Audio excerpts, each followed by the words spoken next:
And when I pick up a guitar that's a little bit foreign to me and it doesn't sound quite right, I will adjust my playing and make it sound like what's in my head. The most obvious comment that I get over and over again is, why do you need that many guitars? And trust me, 32 isn't even the start. I could do another video with Comfy on 32 guitars, a completely different set of 32 guitars, and then still have some. Let's try and keep it in focus, this video, Dave. Hello everyone, another little blog. I haven't done one since the passing away of Peter. That's not true. I've actually recorded a blog which I haven't edited because I just haven't really had time, to be honest. It's going to take quite a bit of editing, so I just haven't bothered with that one yet. So I thought I'd do a more straight to camera one, seeing as it's coming up to the end of the tour. I'm sitting in a hotel room in Dublin at the moment. It's what time is it? It's about 6:30 in the evening. We're going on at 8 p.m. tonight, so I'm going to leave here in about an hour to walk to the venue. Should be good. We're playing here tonight and tomorrow night. The Irish government have put restrictions in place now, as from tomorrow, should I say. They're not in quite just yet, but they announced them last week. So our gig that is tomorrow is actually being split into 2 shows because the venues are only allowed 50% capacity. So that'll be fun. It's 2 gigs rather than 1 tomorrow night. Yeah, I finally ditched the car in Birmingham. We did Birmingham and Glasgow, which was lovely. And then I finally ditched the car in Birmingham, so I'm going to have to get the train up to pick up my car after the tour. And I had a couple of nights on the tour bus. The first night on the tour bus was lovely, actually. I slept so well.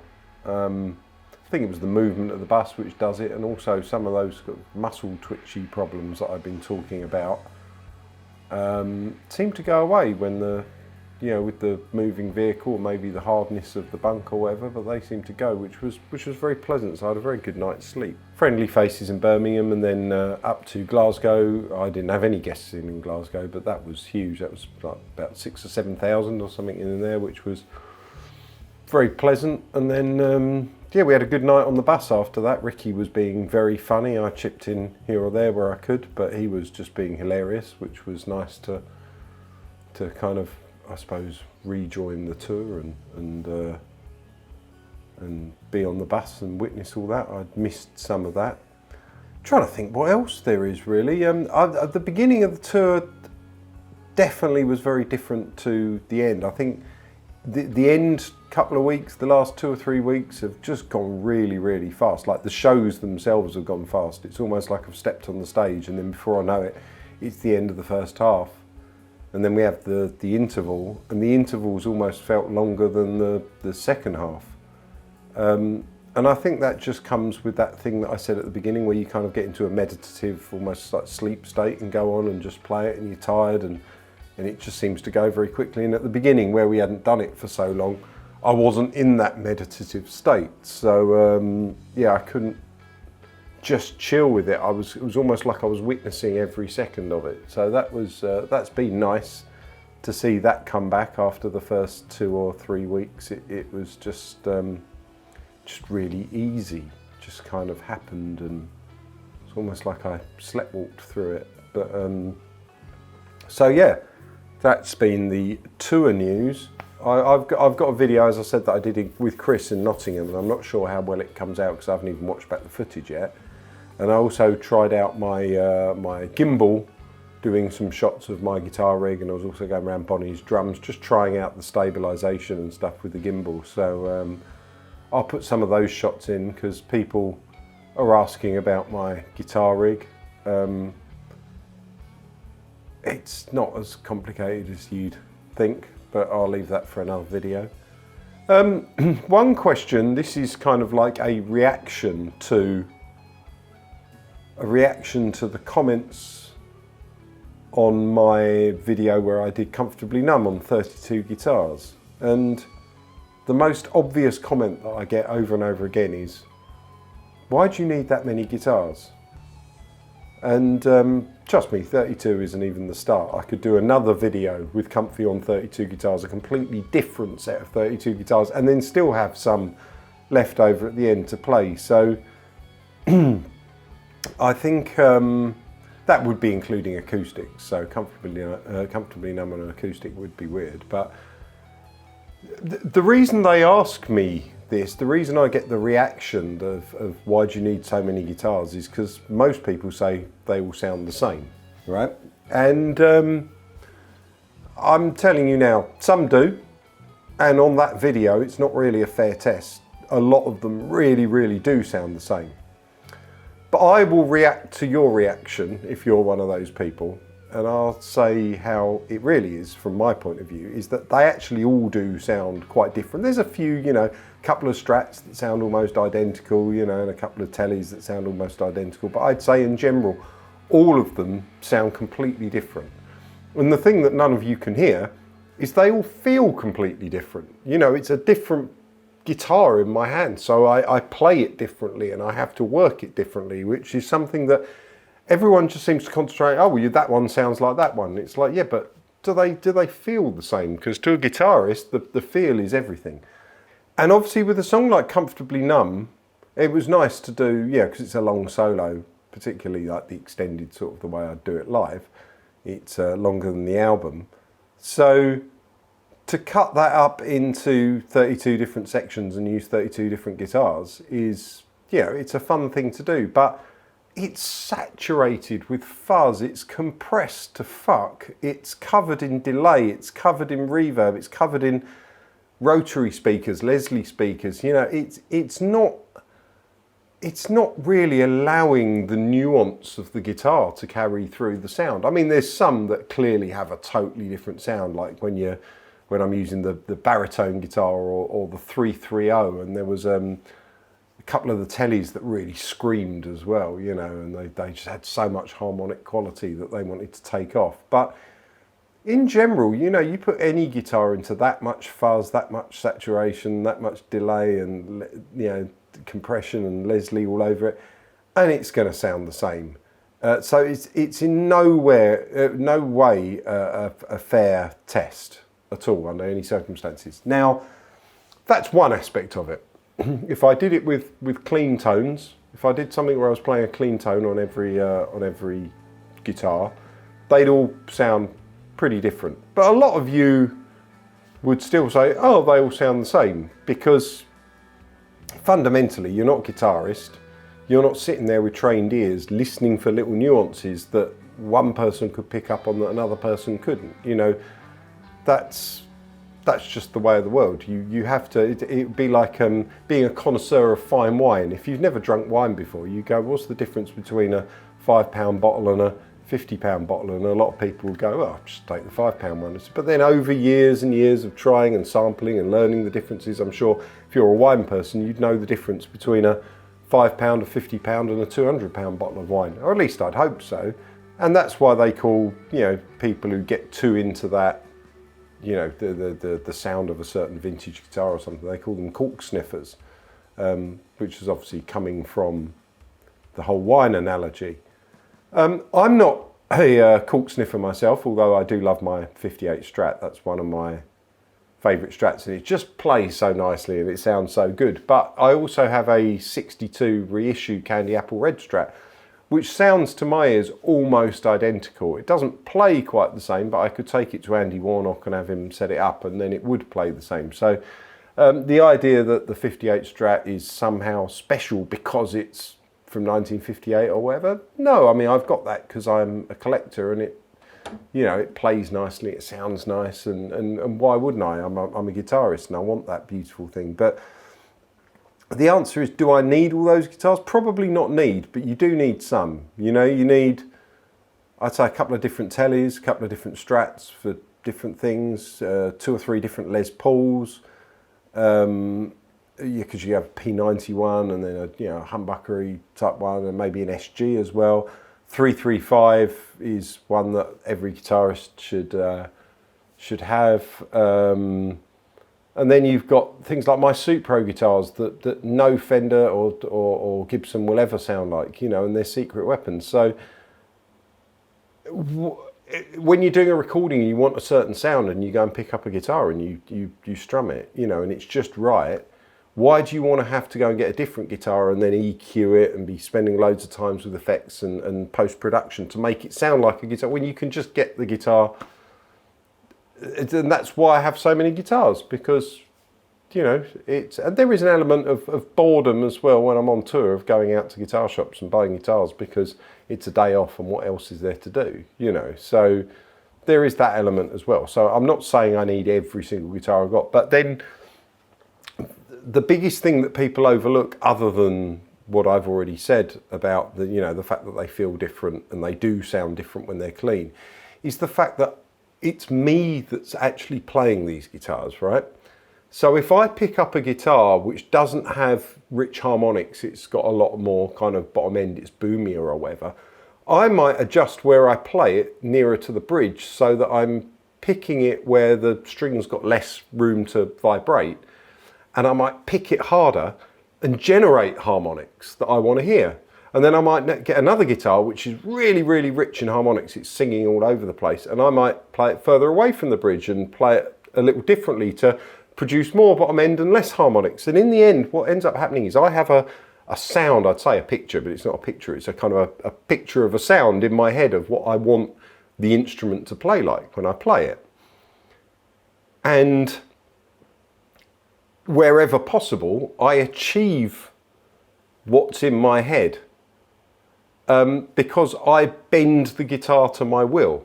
Now, obviously, I can't work miracles. I'm not going to, you know, have a guitar with the biggest, fattest sort of bass pickup on it or something with all the treble rolled off and manage to get super harmonics like it was a really thin Telecaster or something. There's limitations on what you can do that, but within reason, you know, if I pick up one Strat and it's a bit dull and I pick up another one and it's bright, okay, I can probably make them sound similar by adjusting my playing. But do you want to adjust your playing? Now, when I was doing that Comfortably Numb video, I did notice after, you know, some comments and I look back that I am adjusting my playing because I've got a sound picture in my head of what me playing comfortably Numb should sound like. And when I pick up a guitar that's a little bit foreign to me and it doesn't sound quite right, I will adjust my playing and make it sound like what's in my head because I want it to sound the way I want it to sound, which is so again, it's not a fair test because I've subconsciously tried to, wherever possible, make all those guitars sound the same because I already have a template in my head of what that solo and that sound should sound like. Now, things like the baritone, there was no way I was going to do that, you know, and the 330 being completely hollow and a very different feel and whatever, that's so out of the realms of what I usually play that I kind of couldn't do it as easily where I wanted to, you know, make it sound like a Strat or whatever. But the truth of it is guitars sometimes sound, you know, you get a guitarist like me with you know, just shy of 70 guitars, right? And you'd say, oh, when you play them, they all sound the same. Well, they all sound the same because it's me that's playing them, okay? And if someone else played them, they wouldn't. And if I want, fair enough, 60 plus guitars, almost 70 guitars, that's just getting silly. I'll hold my hands up on that one, but I collect them and why not, right? But realistically, 15 to 20 guitars for a guitarist that's actually playing for a living and doing loads of different recordings and wants to get loads of different tones and stuff like that is not excessive in any way. Because why do I want to have to add an extra layer? If I want to play a part and I want it to sound like it's on a Telecaster or a certain era Telecaster, why do I want to have then add another layer of complexity onto the top of that and try and make my playing force a guitar to be something it's not, as well as trying to play the part and execute it well? But you don't want that complication. Let's just get a guitar that sounds right, and then all I've got to do is actually execute the part properly or write the part or do whatever I want to do. It would seem silly, much as it could be done, to have like two or three guitars and say I can do everything I ever need to do with those. Yeah, I could, but who wants to do that? I mean, fair enough. If you're not playing the guitar as a job, you know, fair enough. Then don't have 60-something guitars. Don't have 20-something guitars. You know. But if it's your job, and literally, you know, over 30 years of my life I've spent playing guitar, and 20 of that, you know, professionally in some way, you know, whether it be in a session or studio or gigging live, yeah, I really don't think it's that excessive. Now, saying that, you know, the video was there as a clickbait video. It was quite fun to make. And I must say, I listened back and did think to myself, why the fuck have I got so many guitars? This is ridiculous. They all sound the same. And I thought exactly the same. And then I thought, oh yeah, but I'm changing that and it's the sound of... So at some point, I'm going to get a smattering of them out and kind of show you the differences, and also how I adjust my playing to make one sound more like the other if I've got a picture in my head. I mean, that's the problem with Comfortably Numb. I've literally played that probably a couple of thousand times now. Probably 1,000 gigs and then 1,000 sound checks plus rehearsals and my own fun. So well over 2,000 times, right? So I definitely have something in my head of the way it should sound like. So I'm going to naturally bend whatever rig, whatever instrument I get to sound like that. I mean, it was at home when I was doing that Comfortably Numb 32 guitar thing, it was going through Amplitude 5, right? Live when I play it, I have my Ozzy Floyd guitar rig. There's also an Ozzy Floyd B rig, which I've used at festivals. There's other recordings of when I played it. I mean, there's different generations of my Ozzy Floyd guitar rig, and people could probably look back at there and hear me playing it through a completely different rig and with a completely different guitar and go, oh, it all sounds the same. And why is that? It's because I'm playing it.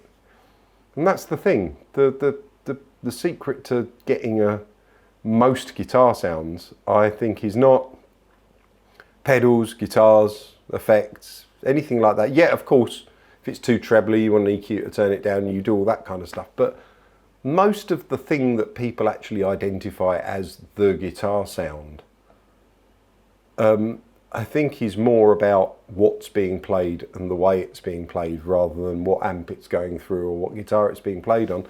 And that, of course, comes down to the player. Which always makes me laugh when people point at one of my guitars and go, sounds great. And I go up, put my ear next to it. I believe it was Keith Richards that did this first, but I've nicked it from him. And if it wasn't Keith Richards, I'm sorry to who I nicked it from, because I think it's Keith. But you go up, put your ear next to it, and can't hear anything. Because guitars don't make any sound on their own. It's the player that makes the sound. So if you like the sound that I'm making, then that's lovely. And if you don't, you don't. It doesn't matter what guitar you give me. I'm still going to sound good or bad, pretty much, as long as the guitar is playable. So yeah, that's my reaction to your reaction to the 32 Guitar Comfy video. I didn't want that to come across as defensive, because I've got nothing to defend. If I want to own 70, or well, not 70 guitars, almost 70 guitars, then I can. You know, it's none of anyone's business, and I'm quite happy to have them, and I have no intention of scaling down my collection because I feel it's some sort of moral duty, which some have pointed out they think I should do. And I don't need to defend it. It's more that it just seems odd to me that people kind of, I don't know, people feel the need to comment, and people feel the need to want to point out to me that somewhere along the line, you fucked up, you've bought all these guitars and you didn't need to, you've wasted your money because they all sound the same. It's almost like they want to have a little laugh, and it's like, I'll do what I want, and I'm a guitarist, you know, I'll decide whether they all sound the same, and and some of them do. I mean, 2 of the Les Pauls in that video are literally identical, and they're meant to sound the same, they're meant to feel the same. And the reason I got a second one is because I was using one in the show, and I also wanted one at home, so I didn't always have to, you know, if the gear's on its way to America in a boat or something, I wanted another one at home that I could play with, because I really love that guitar. So, you know, having 2 of the same guitar, again, for someone that's playing regularly and touring or whatever, it's not that weird. I mean, I'm sure, you know, Brian May has all his copies of his Red Special. David Gilmour has many copies of the Black Strat. He doesn't have the original Black Strat anymore because he sold that at auction, but he said himself, you know, he can't really tell the difference between that and the copies, because again, it's him playing them. He plays a Strat that's put in his hands, and he sounds like David Gilmour because he is David Gilmour. And the same's true with any player that's worth their salt. So yeah, I've banged on about this enough. So that's my blog. I intend to do another one before we get back from the tour, but maybe I won't. Maybe my next one will be at home, and then there'll be another one which, when I bother to edit the bits from Nottingham that I did with Chris, there'll be another one there. So until next time, see you later. Oh, subscribe, like, all that stuff. I'm not very good at this, encouraging you to do shit on my channel, so just do it. You know what to do. All that shit that every other YouTuber and social media person says, just do all of that, but do it with my channel, because and the Space Potatoes channel as well, which is even more important to me, than my channel. So anyway, see you later. Bye.